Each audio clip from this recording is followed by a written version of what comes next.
कल्पना कीजिए, दो बहुत ही शक्तिशाली राजाएं, दोनों की अपनी अपनी राजधानियां हैं, विशाल सेनाएं हैं, और वो युद्ध के मैदान में बिल्कुल आमने सामने खड़े हैं। हाँ, एक बहुत ही क्लासिक ऐतिहासिक दृश्य। बिल्कुल।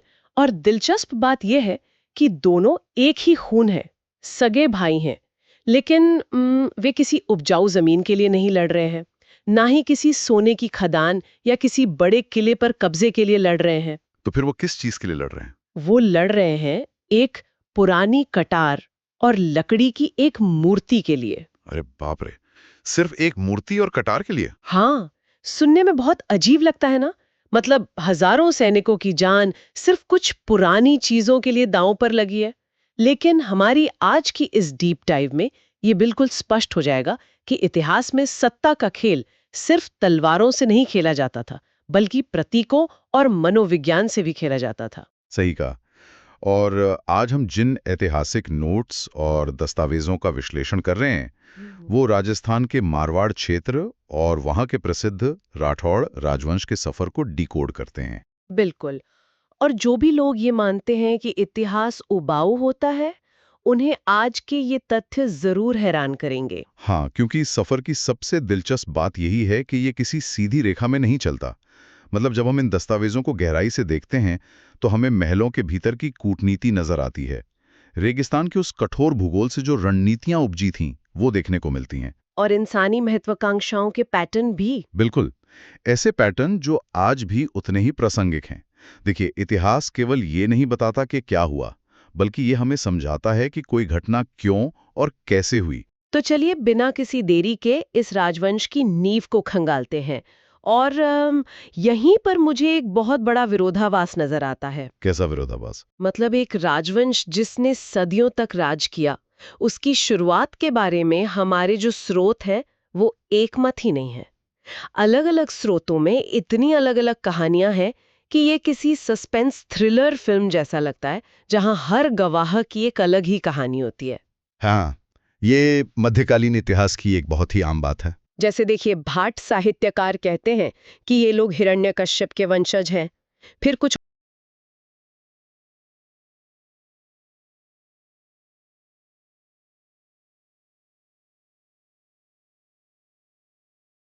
जैसे जोधपुर राजरी ख्यात, दयालदासरी ख्यात, नैणसीरी ख्यात। हाँ, ख्यात साहित्य। रुकिए, आगे बढ़ने से पहले मुझे ये पूछना है कि ये ख्यात आखिर होती क्या है? मेरा मतलब है, क्या ये राजाओं की कोई पीआर डायरी थी या कोई आधिकारिक सरकारी रिकॉर्ड होता था? ये एक बहुत ही शानदार सवाल है। देखिए, ख्यात शब्द दरअसल ख्याति या प्रसिद्धि से बना है। इन्हें आप पूरी तरह से आज के अर्थ में कोई निष्पक्ष सरकारी रिकॉर्ड नहीं कह सकते। अच्छा, तो ये निष्पक्ष नहीं थे। नहीं, पूरी तरह से नहीं। ये एक तरह के दरबारी इतिहास होते थे, जिन्हें राजवंशों के संरक्षण में यानी उनकी फंडिंग से लिखा जाता था। इनका मुख्य उद्देश्य अपने शासकों की वंशावली, उनके युद्धों और उपलब्धियों को दर्ज करना था, ताकि आने वाली पीढ़ियों को उनके गौरव का पता चले। ओह, तो मतलब इनमें तथ्यों के साथ-साथ थोड़ा बहुत महिमा मंडन भी शामिल होता था। बिल्कुल, थोड़ा बढ़ा चढ़ाकर बताना तो उस समय की शैली का हिस्सा था। अच्छा, तो ये एक तरह का आधिकारिक इतिहास लेखन था, जिसमें अपनी छवि को चमकाने का भी पूरा ध्यान रखा जाता था।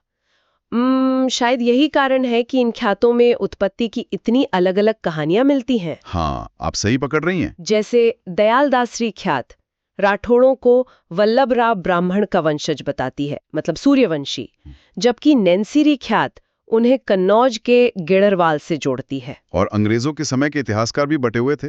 हाँ, मैंने नोट्स में देखा है कि कर्नल जेम्स टॉड इन्हें सूर्यवंशी मानते हैं, लेकिन गौरीशंकर हीराचंद ओझाली अभिलेखों के आधार पर इन्हें चंद्रवंशी बताते हैं।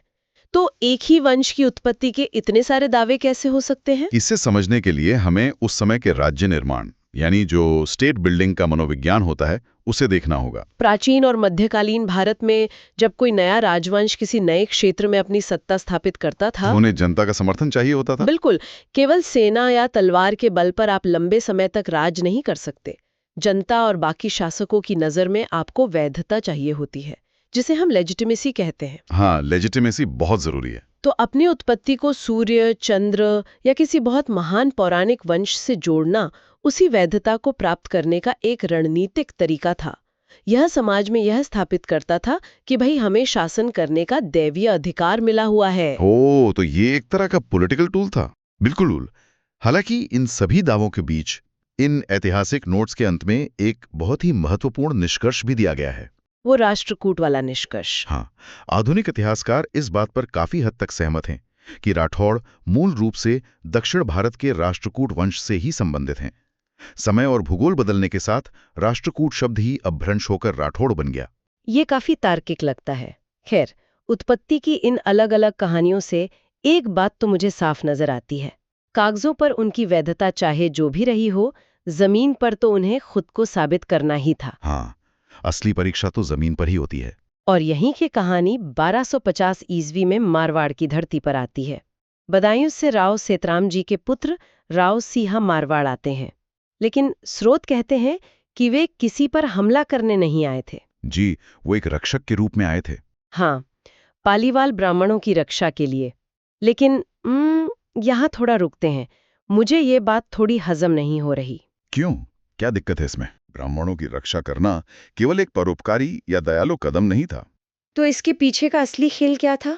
देखिए, पालीवाल ब्राह्मण उस समय मारवाड़ क्षेत्र के सबसे समृद्ध व्यापारी थे। और बहुत अच्छे कृषि विशेषज्ञ भी थे। वे उस पूरे इलाके की अर्थव्यवस्था की रीढ़ थे। अच्छा, मतलब पैसा उनके पास था। बिल्कुल, लेकिन उनके पास सैन्य शक्ति नहीं थी, जिसके कारण वे अक्सर बाहरी लुटेरों का शिकार होते रहते थे। तो राव सिंहा ने क्या किया? उन्होंने अपनी सेना के जरिए उन्हें सुरक्षा दी। ओह, तो ये एक तरह का सौदा था। हाँ, एक गठबंधन कह सकते हैं। बदले में राव सिंहा को एक बहुत ही मजबूत आर्थिक आधार मिल गया और समाज के एक अत्यंत प्रभावशाली वर्ग का समर्थन भी मिल गया। ये तो बहुत ही शानदार कूटनीति है। एक अनजान क्षेत्र में सत्ता हथियाने का इससे कुशल तरीका क्या हो सकता है कि आप हमलावर मत बनो, बल्कि लोगों के लिए एक अपरिहार्य रक्षक बन जाओ। सही कहा। और इसी पैटर्न को उन्होंने आगे भी बढ़ाया।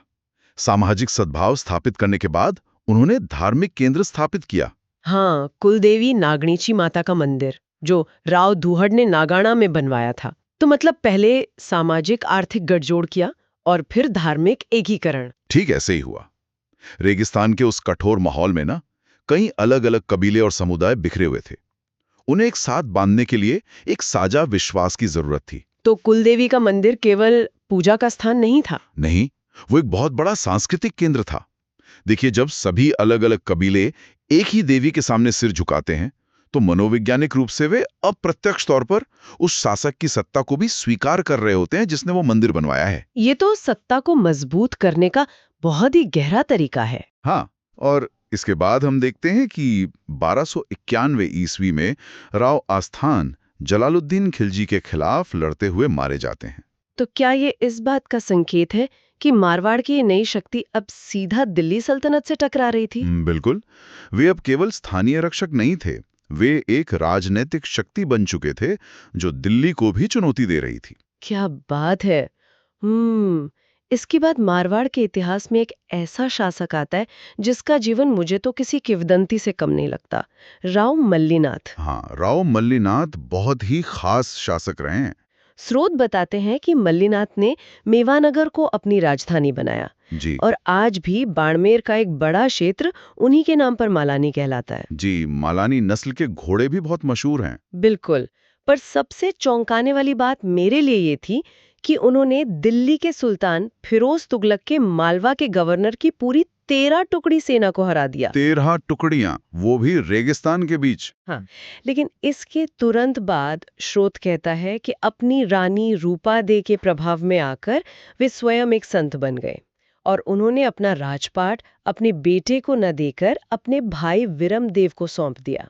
जी, ये सत्ता का एक बहुत ही अजीब हस्तांतरण था। मुझे तो ये इंसानी फितरत के बिल्कुल उलट लगता है। मतलब जो राजा इतनी विशाल सैन्य जीत हासिल करता है, वो अचानक राजपाट छोड़कर संत कैसे बन सकता है? ये थोड़ा अव्यवहारिक नहीं है? अगर हम आज के आधुनिक नजरिए से देखें तो ये वाकई विरोधाभासी लगता है, क्योंकि आज सत्ता का मतलब सिर्फ किसी कुर्सी पर बैठे रहना या पावर में रहना है। लेकिन मध्यकालीन भारत में सत्ता के कई रूप होते थे। तो आध्यात्मिक सत्ता भी कोई चीज थी? बहुत बड़ी चीज थी। 13 टुकड़ियों को हराने के लिए जिस सैन्य कौशल और गुरिल्ला युद्ध नीति की जरूरत थी, उसने मल्लीनाथ को एक अजय योद्धा तो बना दिया था, लेकिन रानी रूपा दे जो खुद एक बहुत महान आध्यात्मिक व्यक्तित्व थी। हाँ, मैंने पढ़ा है उनके बारे में। उनके प्रभाव ने मल्लीनाथ को शायद ये समझाया होगा कि सैन्य विजय तो क्षणभंगुर होती है।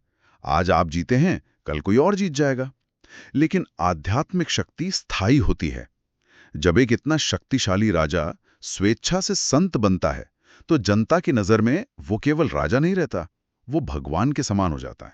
ओह, मतलब वो सत्ता छोड़ नहीं रहे थे, बल्कि सत्ता के एक बहुत ऊंचे आध्यात्मिक स्तर पर जा रहे थे। बिल्कुल सही। और अपने बेटे जगमाल के बजाय अपने भाई विरमदेव को राजा बनाना भी इसी दूरदृष्टि का हिस्सा था। वो कैसे? बेटे को राजा बनाना तो सामान्य बात होती है ना? होती है, लेकिन राज्य भी नया था और उसे लगातार बाहरी आक्रमणों का सामना करना पड़ रहा था। ऐसे में एक युवा या अनुभवहीन बेटे के बजाय एक अनुभवी भाई के हाथों में कमान सौंपना राज्य की सुरक्षा के लिए बहुत जरूरी था। ये तो बहुत ही प्रैक्टिकल फैसला था। हाँ, और इसका परिणाम देखिए।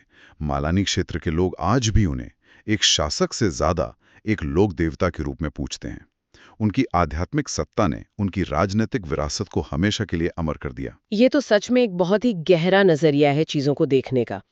खैर, मल्लीनाथ के वैराग्य के बाद सत्ता भाई विरमदेव के पास आ जाती है और यहाँ से मुझे लगता है मारवाड़ में एक नए स्वर्ण युग की शुरुआत होती है। हाँ, यहाँ से साम्राज्य विस्तार तेजी से होता है। विरमदेव के पुत्र रावचुंडा 1394 से 1423 तक शासन करते हैं और यहीं पर नोट्स में एक ऐसी घटना है जिसने मुझे सच में हैरान कर दिया। आप दहेज वाली घटना की बात कर रही हैं ना? बिल्कुल।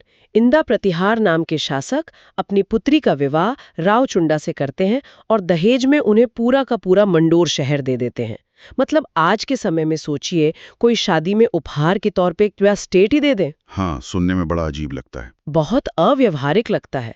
कोई अपना शहर कैसे दे सकता है? अव्यावहारिक जरूर लगता है, लेकिन ये उस समय की एक बहुत बड़ी भू राजनीतिक मजबूरी थी। मजबूरी। प्रतिहारों की। जी। इंदा प्रतिहार उस समय तुर्कों और बाकी आक्रमणकारियों के लगातार हमलों से बेहद कमजोर हो चुके थे। उनके पास मंडोर जैसा बहुत ही बड़ा और रणनीतिक रूप से महत्वपूर्ण क्षेत्र था। लेकिन उसे बचाने की ताकत नहीं थी। बिल्कुल, उनके पास सैन्य ताकत नहीं बची थी। और दूसरी तरफ रावचुंडा के पास राठौड़ों की एक बहुत मजबूत और आक्रामक सेना थी। लेकिन उनके पास कोई सुरक्षित राजधानी नहीं थी। सही। तो ये जो विवाह था, ये केवल दो परिवारों का मिलन नहीं था। ये एक स्ट्रेटेजिक मर्जर था, एक रणनीतिक विलय। ओह, एक तरह का पॉलिटिकल अलायंस। हाँ, प्रतिहारों ने अपनी सुरक्षा सुनिश्चित कर ली और राठौड़ों को एक ऐसा मजबूत गढ़ मिल गया जिसने मारवाड़ के भूगोल को हमेशा के लिए बदल दिया। मंडोर मिलने के बाद तो राठौड़ों का साम्राज्य अचानक से बहुत बड़ा हो गया होगा। काफी बड़ा। और इसी वजह से प्रशासन का तरीका भी बदलना पड़ा। हाँ, और शायद इसीलिए रावचुंडा को एक नई व्यवस्था लागू करनी पड़ी, जिसे हम सामंत प्रथा या फ्यूडल सिस्टम कहते हैं। सामंत प्रथा को समझने के लिए रेगिस्तान के भूगोल को समझना बहुत जरूरी है। भूगोल का प्रशासन से क्या लेना देना? बहुत बड़ा लेना देना है। मारवाड़ का इलाका विशाल था और बेहद शुष्क था। एक जगह यानी मंडोर में बैठकर पूरे इलाके पर सीधा नियंत्रण रखना लगभग असंभव था। हाँ, कम्युनिकेशन के साधन भी तो नहीं थे तब। बिल्कुल। अगर किसी दूर के गांव में विद्रोह होता तो राजधानी से सेना पहुंचने में ही कई दिन लग जाते। इसलिए रावचुंडा ने यह सामंत प्रथा, जिसे भाई बंट व्यवस्था भी कहते हैं, वो शुरू की। तो इसे हम किस तरह से समझें? क्या ये किसी बड़ी कंपनी के फ्रेंचाइजी मॉडल जैसा था? ये एक बहुत ही अच्छा उदाहरण है। कुछ हद तक ये वैसा ही था, लेकिन ये एक ऐसा फ्रेंचाइजी मॉडल था जहां हर फ्रेंचाइजी मैनेजर के पास अपनी खुद की एक छोटी सेना होती थी। अच्छा। राजा क्या करता था कि अपने भाइयों, बेटों और कुछ बहुत विश्वास पात्र लोगों को अलग अलग इलाके सौंप देता था कि आप वहां का राजकाज देखिए। हाँ, वे वहां से राजस्व वसूलते, अपना प्रशासन चलाते और जब भी राजा को किसी बड़े युद्ध के लिए सेना की जरूरत होती तो वे अपनी अपनी सेनाएं लेकर तुरंत राजधानी पहुंच जाते। ये तो बहुत ही स्मार्ट विकेंद्रीकरण था। बिल्कुल। इस विकेंद्रीकरण ने ही मारवाड़ को एक बहुत लचीला और तेजी से फैलने वाला साम्राज्य बना दिया। लेकिन मुझे लगता है कि इसी सामंत प्रथा और बढ़ते साम्राज्य के साथ पारिवारिक संघर्ष के बीज भी बो दी गई। हाँ, सत्ता जहां होती है वहां संघर्ष तो होता ही है। जैसे रावचुंडा ने अपने बड़े बेटे रणमल की जगह छोटे बेटे कान्हा को उत्तराधिकारी बना दिया था, जिसकी बाद में हत्या हो गई। पर खैर, इस सारी उथल पुथल के बीच एक ऐसा नाम उभरता है जिसने मारवाड़ को उसकी सबसे बड़ी पहचान दी, राव जोधा। राव जोधा मारवाड़ के प्रथम प्रतापी शासक। जी, जो 1438 से 1489 तक शासन करते हैं। राव जोधा ने राव चुंडा द्वारा शुरू की गई इस सामंत प्रथा को सिर्फ जारी ही नहीं रखा, बल्कि इसे पूरी तरह से संस्थागत बना दिया। इंस्टीट्यूशनलाइज कर दिया। और उन्होंने कुछ बहुत बड़े निर्माण भी करवाए। हाँ, उन्हें महसूस हुआ कि मंडौर अब उनके बढ़ते साम्राज्य की सुरक्षा के लिए पर्याप्त नहीं है। एक ऐसा साम्राज्य जिसकी सीमाएं लगातार फैल रही हों, उसे एक बहुत ही अभेद्य केंद्र की जरूरत थी। और इसीलिए 1459 ईस्वी में उन्होंने एक ऊंची पहाड़ी पर, जिसे चिड़ियाटुंग कहते हैं, वहां मेहरानगढ़ किले की नींव रखी। और उसी के नीचे जोधपुर शहर बसाया। ये राजस्थान के इतिहास में एक बहुत बड़ा मील का पत्थर था। और यहाँ एक दिलचस्प बात सामने आती है। इन विशाल किलों के निर्माण के साथ साथ ना जल प्रबंधन पर भी बहुत ध्यान दिया गया। वो तो रेगिस्तान में जीवन की सबसे बड़ी शर्त है। बिल्कुल।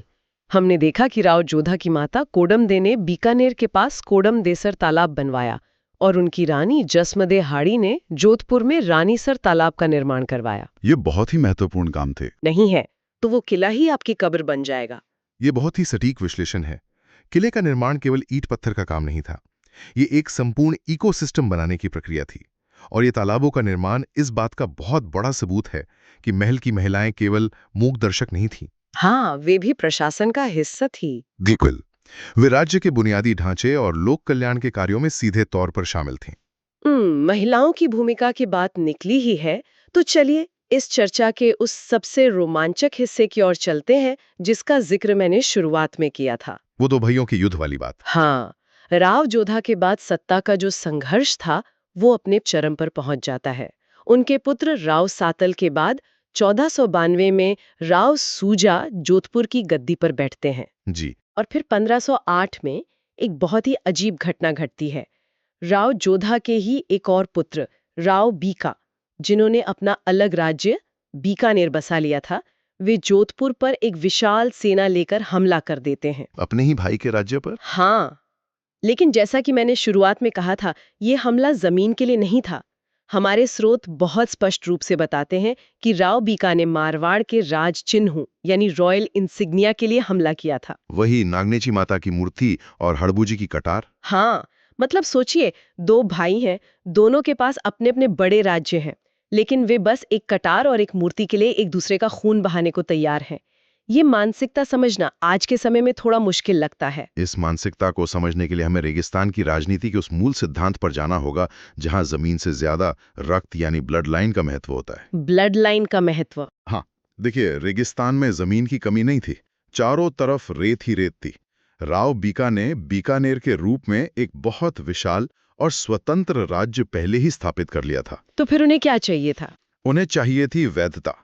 उनके पास उस वैधता का वो सर्वोच्च प्रतीक नहीं था जो ये साबित कर सके कि राठौड़ वंश का असली और सबसे बड़ा उत्तराधिकारी कौन है। मतलब वो कटार और वो मूर्ति केवल लकड़ी या लोहे की वस्तुएं नहीं थीं? बिल्कुल नहीं।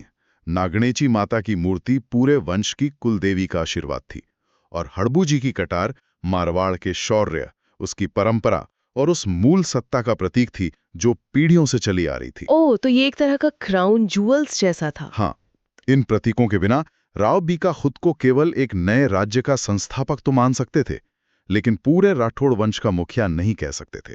ये लड़ाई किसी जमीन के टुकड़े के लिए नहीं थी, बल्कि उस वैचारिक सत्ता के लिए थी कि आने वाला इतिहास किसे असली उत्तराधिकारी मानेगा। ये तो सचमुच मनोविज्ञान का एक बहुत ही गहरा खेल है। लेकिन युद्ध के इस इतने तनावपूर्ण माहौल में एक बार फिर से इस कहानी में एक महिला की निर्णायक भूमिका सामने आती है। जी, राजमाता जसमदे हाड़ी। हाँ, राव सूजा की माता बीच बचाव करती हैं। वे दोनों भाइयों के बीच समझौता करवाती हैं और राव बीका को वे राज चिन्ह बहुत ही सम्मान के साथ सौंप दिए जाते हैं। ये उनकी बहुत बड़ी दूरदर्शिता थी। बिल्कुल। इतिहास के पन्नों में ना अक्सर राजाओं की तलवारों की चमक में ऐसी कूटनीतिक जीतें छिप जाती हैं। पहले हमने देखा कि रानी रूपादे ने मल्लीनाथ का जीवन बदला, और अब माता जसमदे हाड़ी दो भाइयों के बीच का एक भीषण रक्तपात रोक रही हैं। देखिए, राजमाताओं के पास दरबार में जो नैतिक अधिकार होता था, वो किसी भी सेनापति या मंत्री से कहीं अधिक होता था। उनका सम्मान सर्वोपरि था। हाँ, और जसमदे हाड़ी बहुत अच्छी तरह जानती थी कि अगर ये युद्ध हुआ तो चाहे सूजा जीते या बीका जीते, असली हार राठौड़ शक्ति की ही होगी। क्योंकि दोनों ही कमजोर हो जाते। बिल्कुल, बीकानेर और जोधपुर की सेनाएं आपस में लड़कर इतनी कमजोर हो जाती कि कोई भी भारी शक्ति जैसे दिल्ली या गुजरात के शासक आसानी से उन पर कब्जा कर लेते। तो उन्होंने प्रतीकों को देकर राज्य को बचा लिया। जी, उन्होंने राजचिन्ह बीका को सौंपकर उनका सम्मान रख लिया, उनकी राजनीतिक आवश्यकता पूरी कर दी और बदले में जोधपुर को एक विनाशकारी युद्ध से बचा लिया। मध्यकालीन कूटनीति का ये एक बहुत ही शानदार उदाहरण है। सच में ये पूरा सफर किसी महाकाव्य से कम नहीं है। अगर हम आज की इस चर्चा और उन ऐतिहासिक दस्तावेजों पर नजर डालें, बहुत कुछ कवर किया हमने। हाँ, हमने उत्पत्ति की उन रहस्यमयी और परस्पर विरोधी कहानियों से शुरुआत की थी। फिर हमने देखा कि कैसे राव सिंहा ने एक आक्रमणकारी नहीं बल्कि एक रक्षक बनकर सत्ता की नींव रखी। और मल्लीनाथ जी का वैराग्य। बल्कि राव मल्लीनाथ की उस आश्चर्यजनक वैराग्य को समझा जिसने उन्हें एक शासक से संत बना दिया। हमने मंडौर के उस अजीबो-गरीब दहेज को देखा, सामंत प्रथा की शुरुआत और मेहरानगढ़ की मजबूत दीवारों के पीछे की रणनीतियों को डिकोड किया। और आखिर में राज चिन्हों की वो दिलचस्प लड़ाई। हाँ, सत्ता के प्रतीकों के लिए भाइयों के बीच का वो टकराव जिसे एक माँ की दूरदर्शिता ने बहुत ही खूबसूरती से सुलझाया। मुझे लगता है ये साबित करता है कि इतिहास केवल अतीत की बातें नहीं है। आप ऐसा क्यों कहते? क्योंकि राज्य कैसे बनते हैं, सत्ता को कैसे कायम रखा जाता है और जब भी कोई संकट आता है तो प्रतीकों और कूटनीति का कैसे इस्तेमाल होता है, ये ऐसे सबक हैं जो समय के साथ कभी पुराने नहीं होते। आज की दुनिया की संस्थाएं और राजनीति भी कहीं न कहीं इन्हीं आधारभूत मानवीय प्रवृत्तियों से ही संचालित होती हैं। मैं इस बात से पूरी तरह सहमत हूँ। ये चर्चा निश्चित रूप से इतिहास को देखने के हमारे नजरिए को एक नई गहराई देती है। लेकिन इस गहरी चर्चा को विराम देने से पहले मेरे मन में एक विचार लगातार उठ रहा है। कैसा विचार? 1459 में राव जोधा ने जो मेहरानगढ़ किले का निर्माण करवाया था, उसी को ले लीजिए। जब कोई शासक इतना विशाल, इतना अभेद्य और आसमान छूता किला बनाता है, जी, तो क्या वो वास्तव में केवल दुश्मनों के डर और राज्य की सुरक्षा के लिए होता है, या फिर क्या ये आने वाली शताब्दियों तक अपने नाम को अमर करने का एक बहुत ही गहरा मनोवैज्ञानिक तरीका है? ये एक बहुत ही दिलचस्प नजरिया है। मतलब मैं सोच रही थी कि क्या इतिहास में किए गए ये भव्य निर्माण सिर्फ दुश्मनों के डर का परिणाम है, या फिर समय के हाथों भुला दिए जाने के डर का? क्या ये सिर्फ भौतिक सुरक्षा की चाहत है, या फिर इतिहास में अमरत्व पाने की कोई जिद? अमर होने की जिद। हाँ, ये एक ऐसा सवाल है जो उस किले की हर ईंट और उस दौर के हर फैसले में गूंजता हुआ महसूस होता है। बिल्कुल, सुनने वालों को भी इस पर जरूर सोचना चाहिए। तो श्रोताओं, इसी गहरे विचार के साथ आज की ये डीप डाइव यहीं संपन्न होती है। सोचने के लिए बहुत कुछ है। मिलते हैं अगले विश्लेषण में।